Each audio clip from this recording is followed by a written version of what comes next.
Welcome to Talk Purpose and Truth, shifting you into higher consciousness. A show that elevates, uplifts, and encourages listeners to grow, heal, awaken, and evolve. Eden and Kim include bold topics, interviews with inspiring guests, experts, and celebrities, intuitive readings, channeled messages, mental health awareness, and hot topics to expand your awareness. Tune in for unprecedented truth, authenticity, on-purpose discussions, and Kim's here with me. This is Talk Purpose and Truth podcast. Thank you guys for coming back to listen to another episode. It's just the two of us today. Yes. Happy New Year, everyone. I think this is the first episode of the year. So Happy New Year 2024. Yeah. And sounds kind of crazy, futuristic. It's January. So, yeah. And it's interesting. Like, I know everybody has, I feel like maybe like a year or two ago, because it's going to be 5 years we've had this podcast this year, which is crazy. Yeah. I can't believe that. And we talk about in the beginning of the year sometimes like, things we want to manifest or whatever. And so I get into it, but then I let go. I kind of set intentions and desires because I like desire better than goal, and then come up with a word of the year. But then I kind of let go and go, all right, like, let me just allow and see what comes in. So I have a kind of a balance of both. So my word of the year is wow, because my intention this year is to have more jump up and down, excited wow experiences, like where I'm just, feeling alive more, more alive than excitement. Yeah. Yeah. So that's my big word of the year. Do you feel like you have one or no? Yeah, I chose one. Unlimited. Oh yeah, I like that. Yeah. And I think that for me, what came up first when I thought about it was like freedom from, being in I don't know, where I've been for a while, which is just kind of like a low place. So I want to be free from a lot of that. It's just like allow possibilities to happen, all the things that are, destined for me, and just be open to it all. So it's just unlimited possibilities. I like that. Yeah. Yeah. And I feel like I do feel like just talking to people, and I've already spoken a couple times at groups this year, and I feel like there's like a different type of energy with people where they're really in the belief of this could be the best year. Like it, I feel like a lot of people that I've talked to, including friends and clients, have said, oh, it was a hard year. It was like a building year. And now it's like the opening to, it's an 8 year, right? So yeah, the year of the 8. Yeah. Yeah. 2, 2, and 4 add up to 8, which is God. Yeah. What else is 8? Well, I mean, the story behind that is, or the belief is that, we've worked so hard up until now, especially like last year. And now we get to reap the rewards from all the work that we did this year. So I'd like to believe that's true and consider it to be a magical year. So far, it's been rough. Just with like physically getting sick, and that was a really hard getting sick, like a lot of people have been getting. And then I had like something happen after a dental procedure, and it was rough, but I think it's turning around now. And believe it or not, this is how I operate all the time. When something like that happens, I'm always open to learning the lesson in it. So I learned some things. I got to be more connected to myself and learn how to take better care of myself and listen to the body. And instead of going into like fear and fight and flight. So it was helpful, actually. So hopefully that's part of the magic. Yeah, that's good. I mean, I think that's a good one, because everybody gets sick once in a while in their life. And most of the time everyone gets really down and depressed about it and feels panicky, or, oh my God, you feel like it's going to last forever? Or what if it lasts for a month and you're like, I'm missing things. And, it just makes you kind of spiral, instead of going, okay, this is a chance for me to rest, tune into my body. There is a purpose behind it. I can find the gifts. Like, we don't have to find the gifts, but if you do decide to, usually there's always something. Yep. There is. Yeah. And it's interesting because I really, I know this sounds kind of cliche, but since the new year, I have felt like a different person in that I really am feeling the culmination of all the challenges I went through and the gifts that came from them, as well as just the years of experience I've accumulated. And I think even doing this show, talking to that many people, it's like 200 episodes of like conversations of so much depth and information, all of that combined, I just am seeing a difference in how I'm doing client meetings and speaking and just in my normal life. And I'm enjoying everything more. Oh, yeah. I think even the podcast, when we first started out, we thought we needed to be perfect. We had a script that we went by. And I was in my head a lot. And not that we don't care at all, but no, I think it's heart-centered, more heart-centered now. Yeah. Well, and confident. Like I think that's a big one, is that I've been confident for many years, but I feel like I have a new level of confidence, and it's more of a confidence of being comfortable with who I am completely in my own skin, like authentic. And like, I am not usually in my head when I'm on here or talking to people or speaking or whatever. I'm leading with my heart and listening. Yeah. And that's a hard thing to learn. Like, it took a long time to learn that. I think I was trying to impress or prove something, probably prove something. Yeah. But now I just, we're probably just more comfortable in our own skin. And it's comfortable. Yeah. Yeah. I feel like I see that in you. I feel like you've come so far. I had to go a lot further than you in this. I started out way behind. Well, you had never done anything like that. So I think that's huge, because now you're a pro. So anyway, so I'm excited to see what comes in this year. Lots of excitement and adventures. And I'm excited because Glenn from the Imperfectly Perfect campaign, he's coming out into LA, and we're going to go to this VIP event that's exciting in February together. So that's fun. We'll be able to talk about that. Yeah, it's an Imperfectly Perfect campaign event. Right. Yes. And he's celebrating. They have a book that you are in, a part of this book that just came out. Did it just come out? It's out. Yeah. The Imperfectly Perfect campaign, volume 1. Yeah. Yeah. So we want to shout out for that. And so we will come back and talk to you guys about this event that we're getting to go to.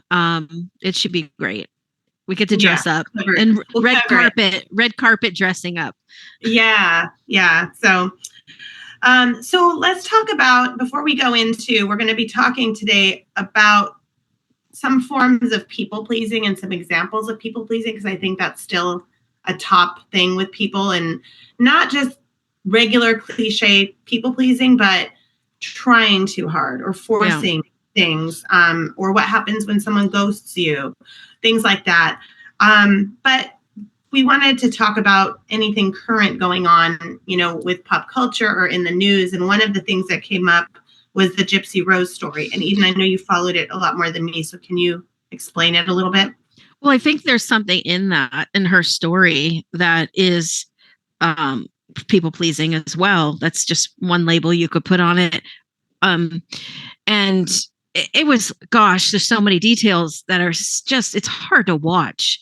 But they had a special on, like a 3-night special on Lifetime channel. I'm sure you can go back and watch it, but she's all over now. She's in the news, and she's on the Nick Viall podcast now, and she's getting her 15 minutes.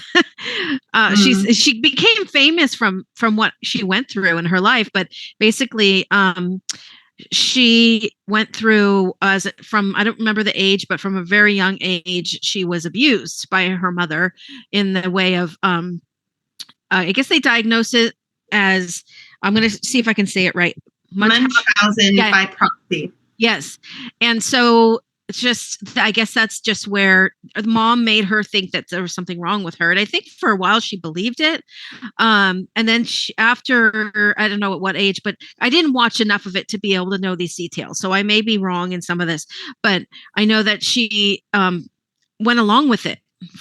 and the lie just kept getting worse and worse, where they had at one point, because she was in a wheelchair, which she didn't need to be in one, but they had Habitat for Humanity came out and built them a house with a ramp for her to wait, because they felt sure her mom was making up that her daughter was sick all the time, so they believed it, and then they felt like they were struggling, so they built them a house.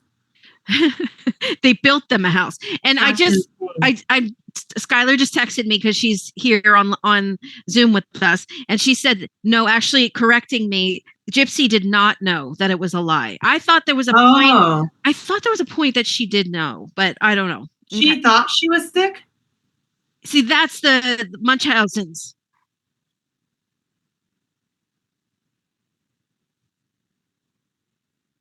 Okay. Wow.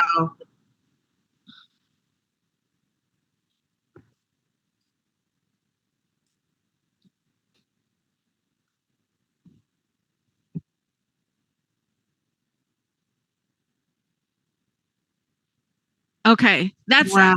Yeah. And so she had several surgeries. That's crazy. And the mom was receiving money and gifts from all these different like I think it was the Lymphoma Society, and it just that's how they lived.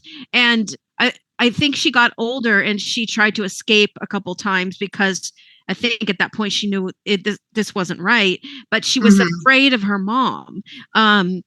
So that's where I believe like the people pleasing came in. Like she just kind of went along with things because the fear of, whatever her mom threatened her with. Jail, right? Yes, they were both in jail.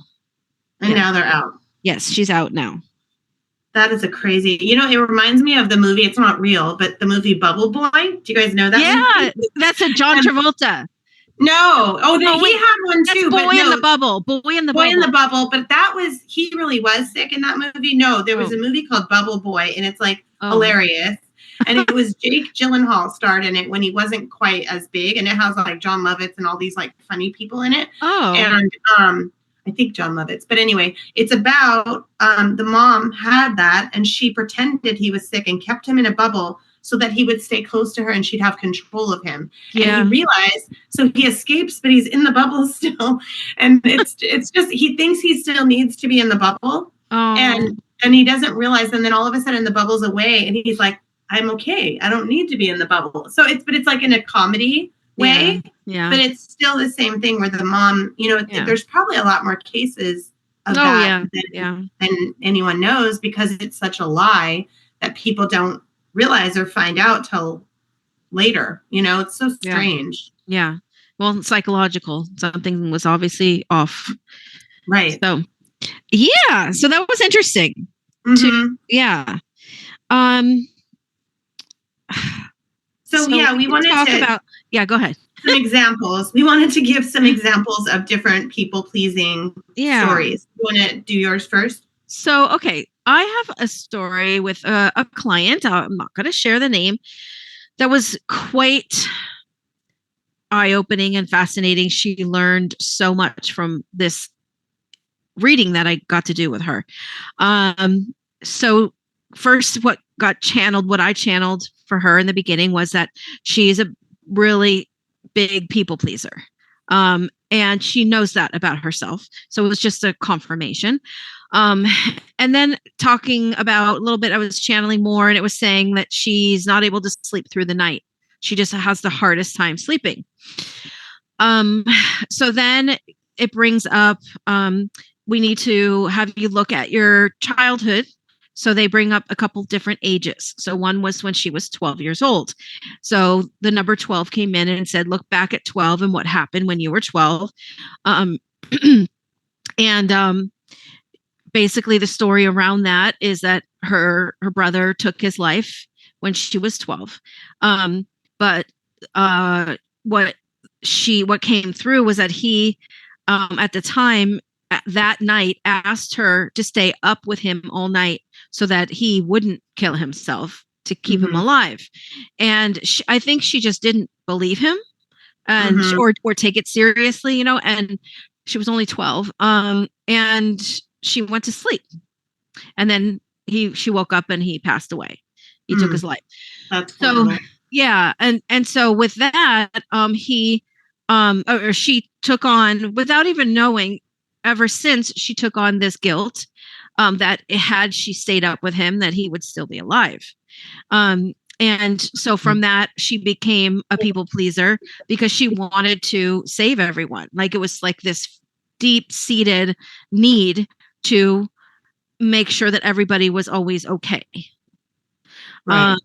Yeah. And also, they asked her to go back to when she was 4 years old. At a time, what I channeled was that she was driving in a car and she had a lot of fear in this car ride.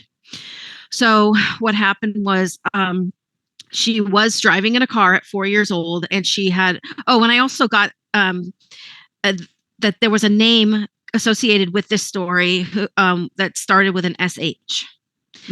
Okay. So then I got then she proceeded to tell me what happened. It was that she was 4, driving in the car, and all of a sudden something hit her where it's really scary to be on this car ride, and she's like crying, and mommy, I need to get out of the car. I can't, I'm going to fall out of the car. And she just had this great fear that she was going to fall out.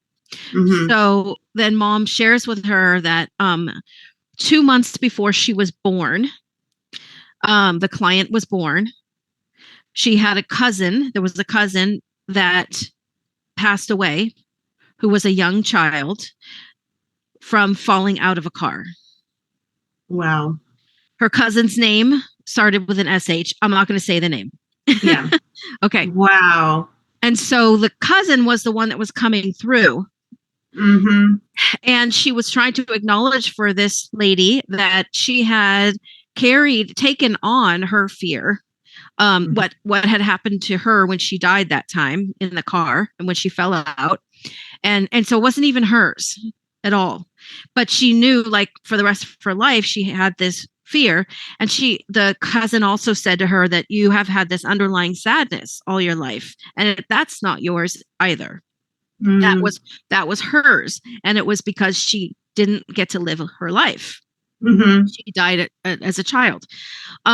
So the client took on someone else's pain and suffering, but she thought it was her own. She didn't know what was wrong with her.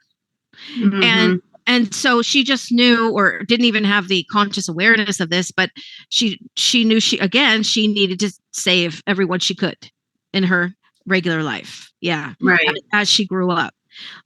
So which turned into like a terrible case of people pleasing. Yeah. Yeah. So going back to the brother, that's why we put it all together. That's why she has a hard time sleeping now, because she has the guilt that she went to sleep that night. She should have stayed up with him. Yeah. She feels. Yeah. Wow.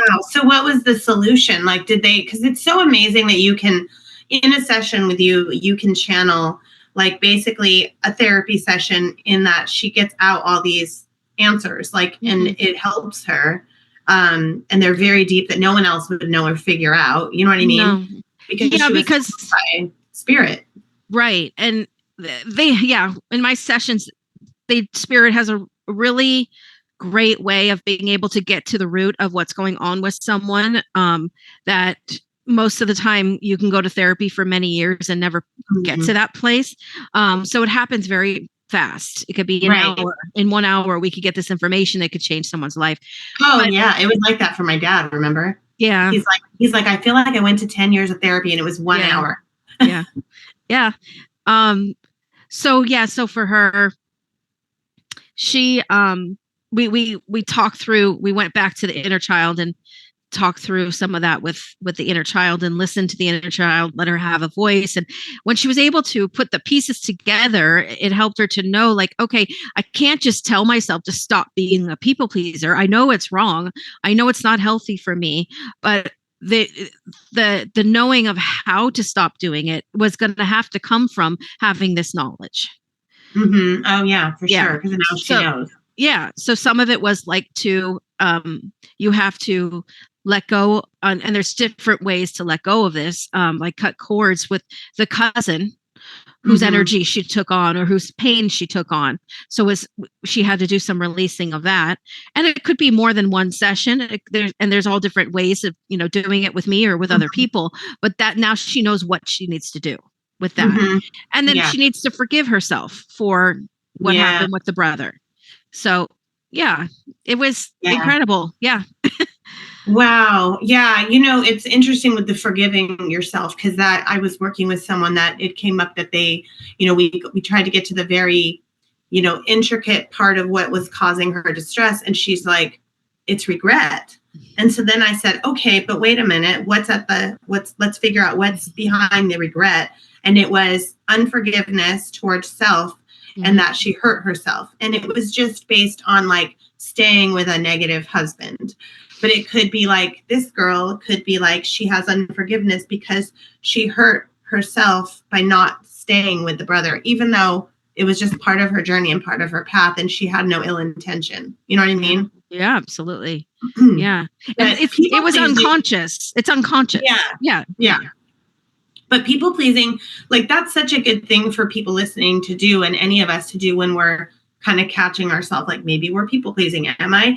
Like it really helps to go, wait a minute, why am I doing this? Like, because if you're doing it out of obligation or you're doing it because you feel like you have to or you should, then usually there's something behind it. And I grew up like that, where I had some issues as a kid where kids made fun of me and abandoned me and, we're not your friends anymore, and like really traumatic stuff to me at the time. And after that, for years, I would just latch on to people and like try so hard to make sure they would do something with me, because I was so scared of people abandoning me again. And that was people pleasing, because I was pushing myself on people or just being friends with whoever would be my friend, just to make sure I had friends. Yeah. Instead of now, like, I think I'm just now coming to this, like I've known it for a long time, but now I'm finally aligned with this, like, I guess, acceptance of it, which is that like, I want people around me who appreciate me, who want to make an effort to be in my life. That's a really good point. Or this, my friend, and one of my business partners, Kyle Wilson, and some of you might know, one of the greatest speakers is Jim Rohn, and he's who taught Tony Robbins, and Kyle was Jim Rohn's 18-year partner. But he says, instead of trying to get people to like you, I think he learned this from one of his mentors. Instead of trying to get people to like you, pay attention and give love to those who are already present in your life.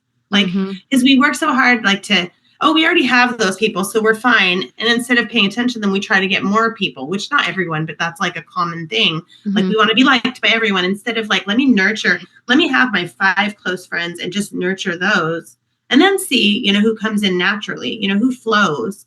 That's it. And also, like, my daughter Nia said it the other day, and I was like, wow, that's a good question. She goes, I'm trying to figure out who my top few friends are. And she goes, okay, who knows me the best? And it made me think, I'm like, oh, that's such a good question. Like, and I said to Eden, I said, out of all the people in my life besides my family, Eden knows me the best, and so it's interesting when you ask yourself that question. Well, is she 11 years old? Yeah. Okay. You're doing something right, because instead of her, because she could have easily said, who likes me the most? Those are my top 3, but she didn't. She said, who knows me the most? That's healthy. Yeah. Well, I use that after I go. It's funny how the simplest questions sometimes make people have a breakthrough, and you're like, oh, what if I looked at my friendships that way?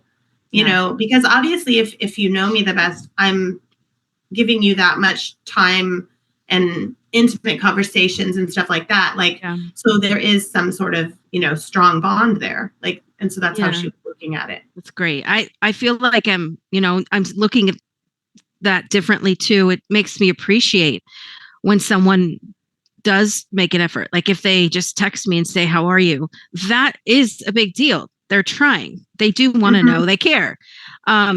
Instead of what I've done a lot of over the years is like, oh, I have to make sure I maintain this friendship or this relationship. So I have to keep reaching out to them and making sure they're okay. Look, I'm being a good friend.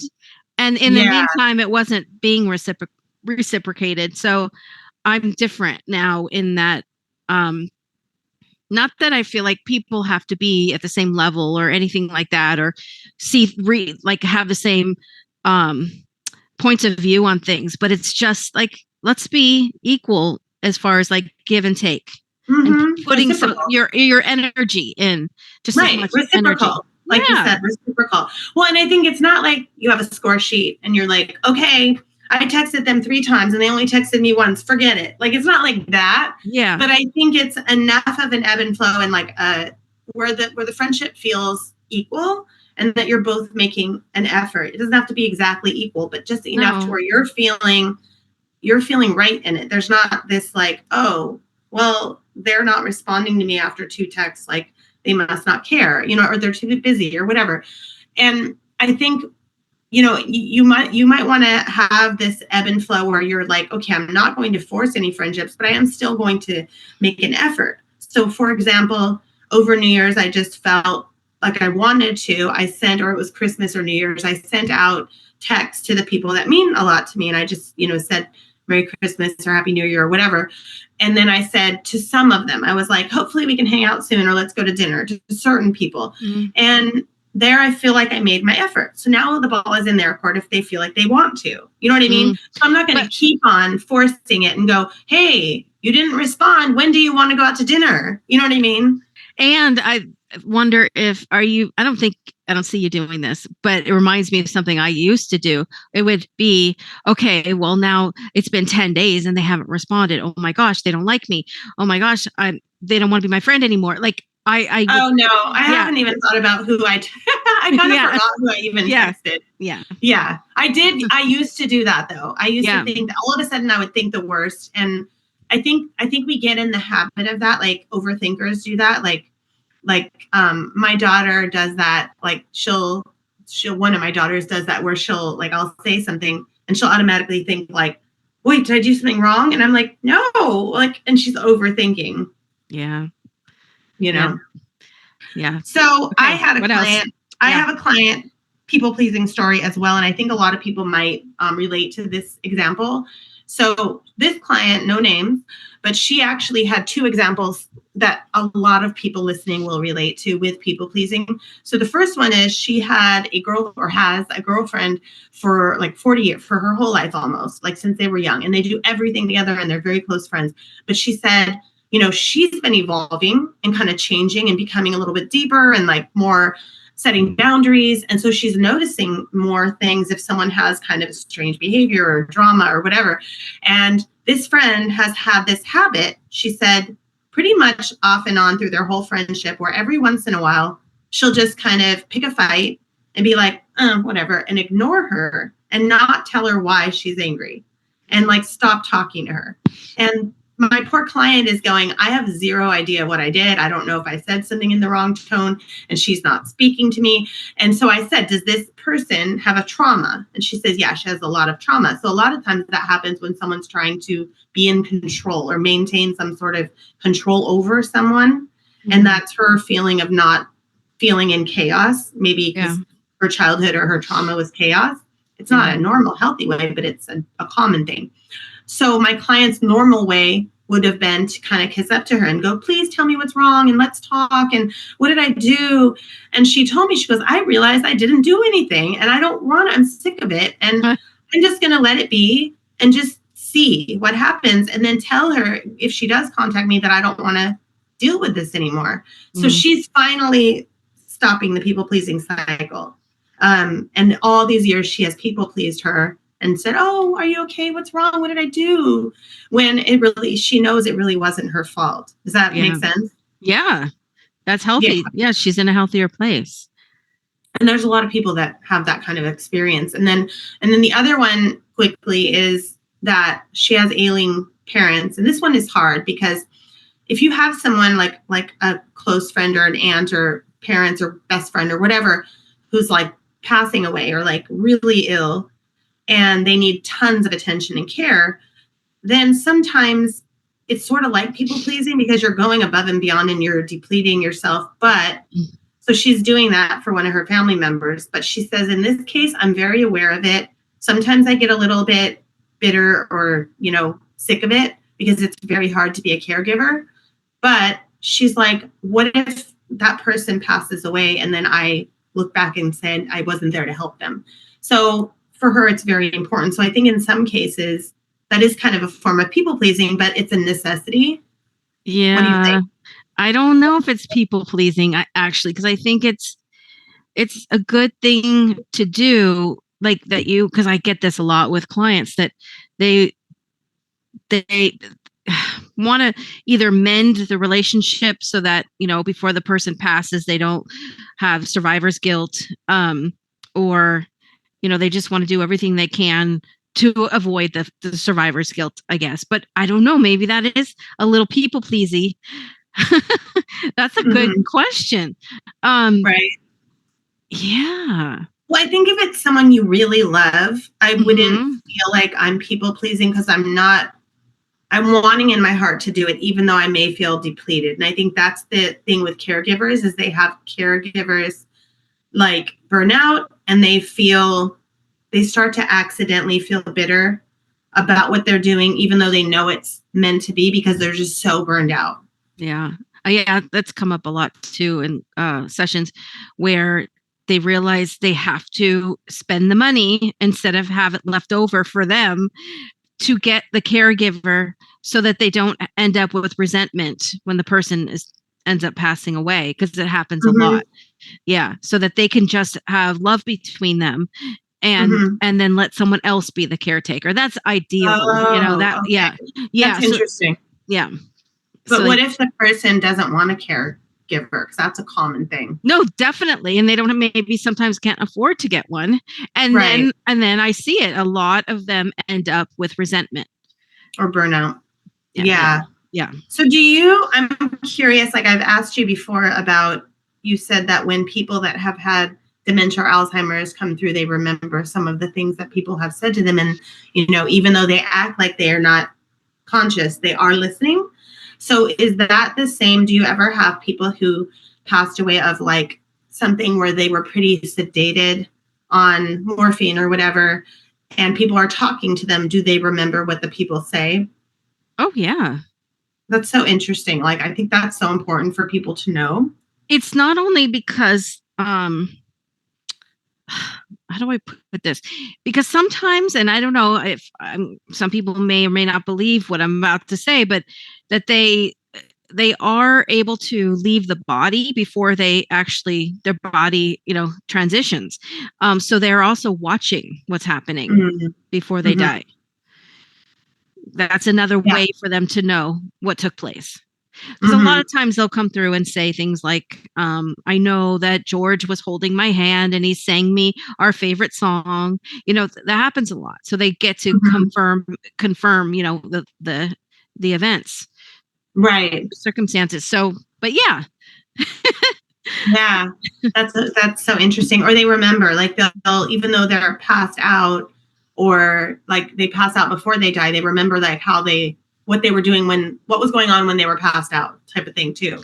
Yeah. And I don't know if it's because they are unconscious, but they still have this awareness, because that is the case. But it's also because when someone transitions, when they pass away, they're able to see everything. They know what happened just because of that too. Yeah. So no question, they know. All right. Well, so what about, I think in some ways this could be related to people pleasing too. What about situations where someone ghosts you?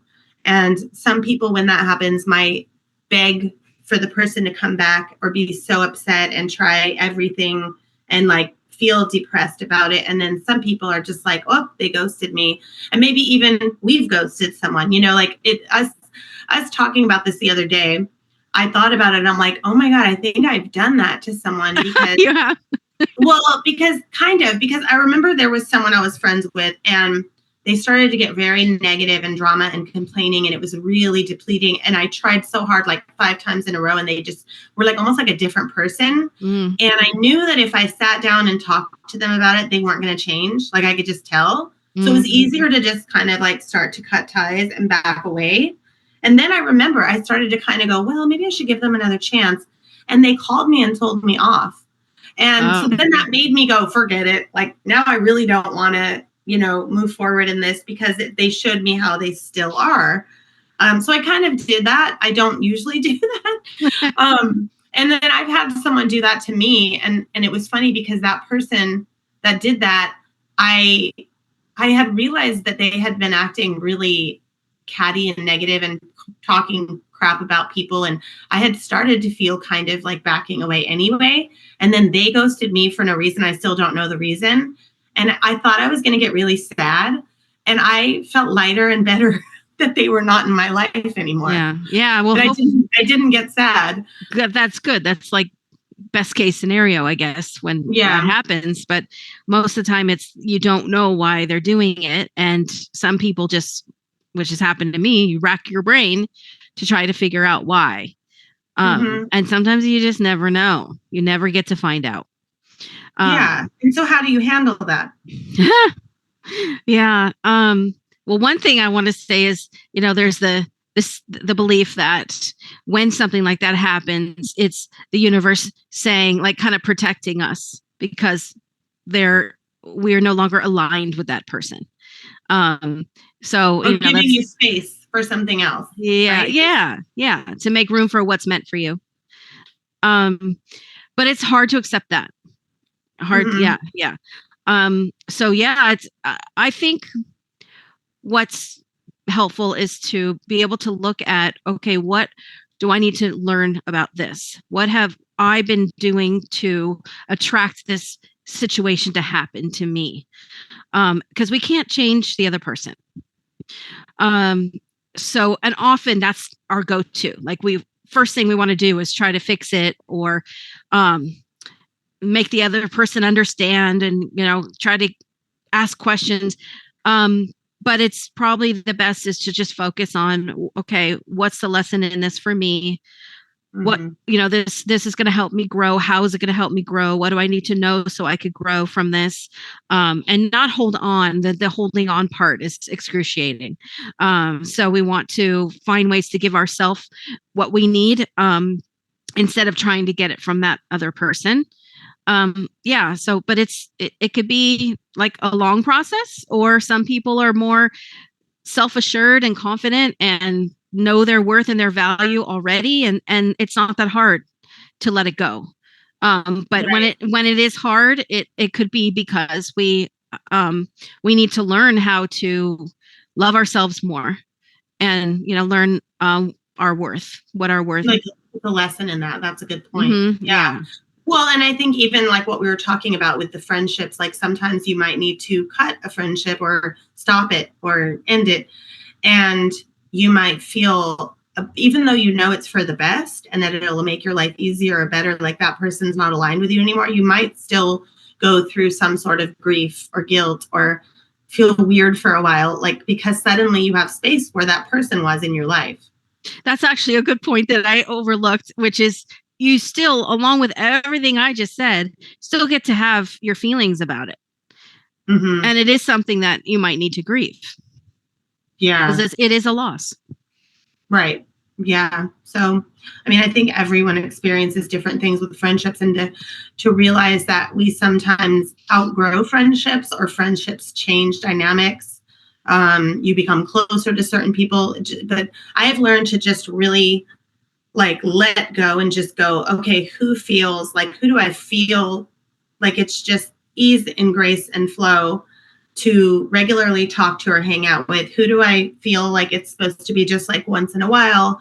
And that kind of thing, it really helps if you just really go with your heart instead of what should be like, oh, this is my friendship for 30 years, so we still have to hang out even though we've outgrown each other. Well, no, you might hang out with them less, And there's two different things.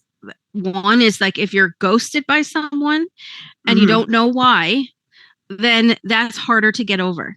Then if you realize the other way or possibility is that you are aware that you're changing, and you're different, and the relationship isn't the same, and you're willing to, it's easier to let it go when you're just sort of growing apart. Much different. Thank you for listening to Talk Purpose and Truth podcast. Find out more at talkpurposeandtruth.com. And follow us at Talk Purpose Truth on Instagram and Facebook.